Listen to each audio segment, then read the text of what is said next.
तू न थकेगा कभी, तू न रुकेगा कभी, तू न मुड़ेगा कभी। कर शपथ, कर शपथ, कर शपथ। अग्निपथ, अग्निपथ, अग्निपथ। नमस्कार बहनों और भाइयों, मैं हूं आपका दोस्त आरजे सैंडी। दोस्तों, सदी के महानायक अमिताभ बच्चन साहब ने अभी अपने ताजा नए ब्लॉग में ये खुलासा किया है कि उम्र इंसान को कितना मजबूर और कई मायनों में लाचार बना देती है। बच्चन साहब कहते हैं, अब 82 की उम्र में साधारण से लगने वाले काम भी लापरवाही से नहीं कर सकते।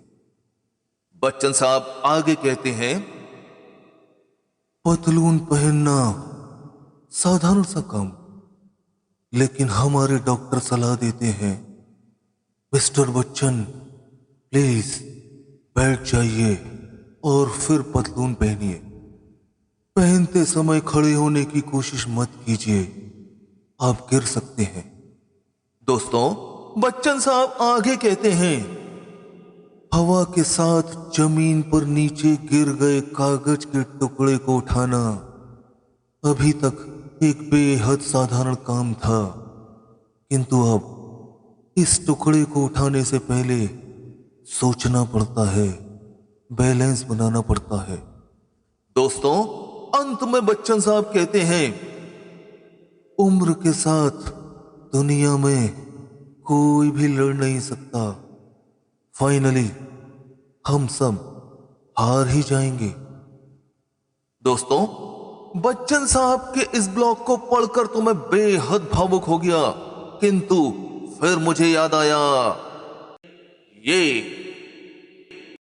वृक्ष हो भले खड़े, हो घने हो बड़े, एक पत्र छाह भी मांग मत, मांग मत। अग्निपथ, अग्निपथ, अग्निपथ। तू न थकेगा कभी, तू न रुकेगा कभी, तू न मुड़ेगा कभी। कर शपथ, कर शपथ, कर शपथ। अग्निपथ, अग्निपथ, अग्निपथ। दोस्तों, ये पंक्तियां सिर्फ हरिवंश राय बच्चन जी की कविता का हिस्सा ही नहीं है, बल्कि ये अमिताभ बच्चन साहब की जिंदगी का सच भी है। दोस्तों, हमने अपनी आंखों से देखा है, नौजवान अमिताभ बच्चन का जलजला शोले के जय में, दीवार के विजय में, डॉन के डबल रोल में और त्रिशूल के उस गुस्से में जिसने हिंदी सिनेमा के पर्दे पर आग लगा दी थी। उस दौर में बच्चन साहब हर आम उस शख्स के दिलों में एंग्री यंग मैन के रूप में राज किया करते थे। फिर वक्त आगे बढ़ा और हमारा यह एंग्री यंग मैन उम्र बढ़ने के साथ कुछ बदला और हमें मिला ब्लैक का वो भावुक टीचर, पा का वो मासूम बच्चा और पिंक का वो वकील जिसने समाज को आईना दिखाते हुए कहा, नो मतलब नो। दोस्तों, क्या कोई सोच सकता है कि इतने सारे अलग अलग वैरायटी के किरदार किसी एक ही शख्स ने निभाए हैं? यही है अभिनय के महारथी अमिताभ बच्चन की अदाकारी का जादू। आज 82 की उम्र में भी वो फिल्मों में अलग अलग तरह के किरदार निभाकर हम सबको मंत्रमुग्ध किए हुए हैं। साथ ही कौन बनेगा करोड़पति की कुर्सी पर बैठकर अपनी डिफरेंट अदाकारी से हम सबको अब भी जोड़ रहे हैं। दोस्तों, बच्चन साहब सिर्फ एक अभिनेता ही नहीं हैं, बल्कि वे मुझ समेत करोड़ों लोगों के लिए एक प्रेरणा भी हैं। उनको बिना थके, बिना रुके, बिना परिणाम की चिंता किए केवल कर्म करता देखकर मुझ जैसे न जाने कितने लोग प्रेरित होते हैं। ऐसे में उनके ब्लॉग में लिखे गए शब्द हम सबको थोड़ा सा मायूस कर देते हैं, क्योंकि हमें ऐसा लगता है कि बच्चन कभी थकता नहीं, कभी रुकता नहीं, सदा आगे की तरफ चलता ही रहता है। इसी विचार को मजबूती देते हुए मैं बच्चन साहब को वो जादुई पंक्तियां याद दिलाना चाहता हूं जो उन्होंने फिल्म पिंक में अपनी गरजदार और दमदार आवाज में हम सबको मोटिवेट करने के लिए कही थी। दोस्तों, ये पंक्तियां कवि तनवीर गाजी साहब की कविता पर बेस्ड हैं और वो जबरदस्त लाइनें हैं ये। तो खुद की खोज में निकल, तो किस लिए हताश है, तू चल, तेरे वजूद की समय को भी तलाश है, समय को भी तलाश है। जो तुझसे लिपटी बेड़ियां, समझ न इनको वस्त्र तू।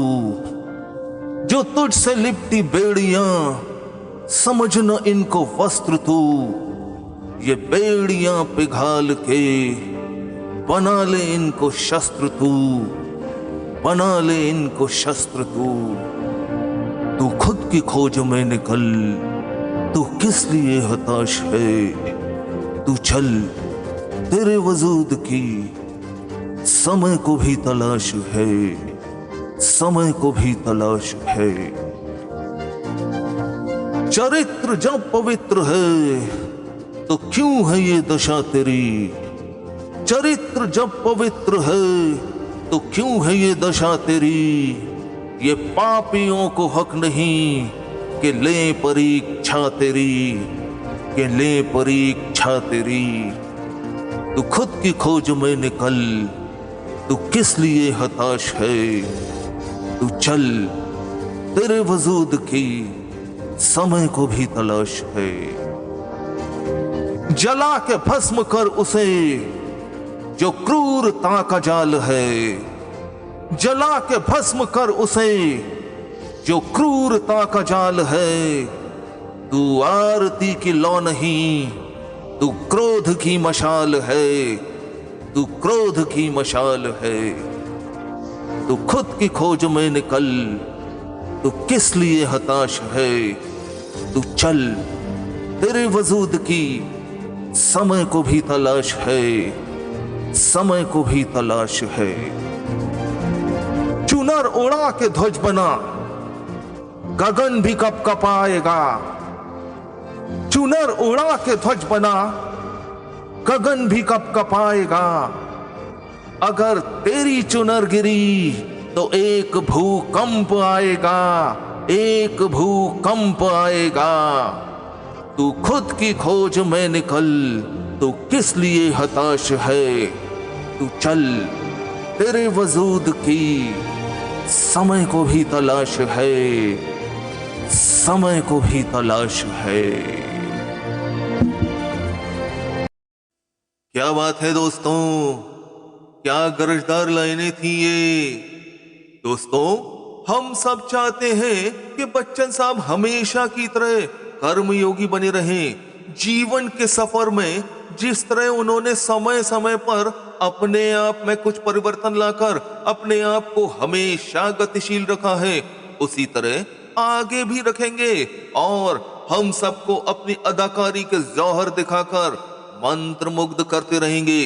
दोस्तों, कमेंट सेक्शन में जरूर जरूर बताइएगा कि आपका क्या कहना है इस बारे में। जल्द मिलते हैं एक और नए शानदार एपिसोड में। तब तक के लिए मुझे यानी अपने दोस्त आरजे सैंडी को गुड बाय बोलिए।